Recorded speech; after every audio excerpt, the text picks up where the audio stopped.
আজকে আমি রান্না করব ছোট মাছের চচ্চড়ি। তার জন্য এখানে নিয়ে নিয়েছি আমি আলু কুচি, পেঁয়াজ কুচি, দিয়ে দিচ্ছি হলুদ গুঁড়া, মরিচ গুঁড়া, কাঁচামরিচ, স্বাদ মতন লবণ দিয়ে ভালোভাবে আমি হাত দিয়ে মেখে নেব। হাত দিয়ে মেখে নেওয়ার পরে দিয়ে দিচ্ছি এখানে সাদা সয়াবিন তেল। এখন আবার একটু ভালোভাবে মেখে নেব। মেখে নেওয়ার পরে এখানে যে ছোটো মাছটা ধুয়ে পরিষ্কার করে রেখেছিলাম সেটা এখন দিয়ে হাত দিয়ে আবার একটু মেখে নেব।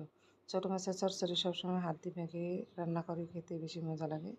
এখন দিয়ে দেবো পরিমাণ মতন পানি, দিয়ে এটা ঢাকনা দিয়ে আমি 25 মিনিটের মতো এটাকে রান্না করে নেব। ছোটো মাছ রান্না করতে বেশি সময় লাগে না।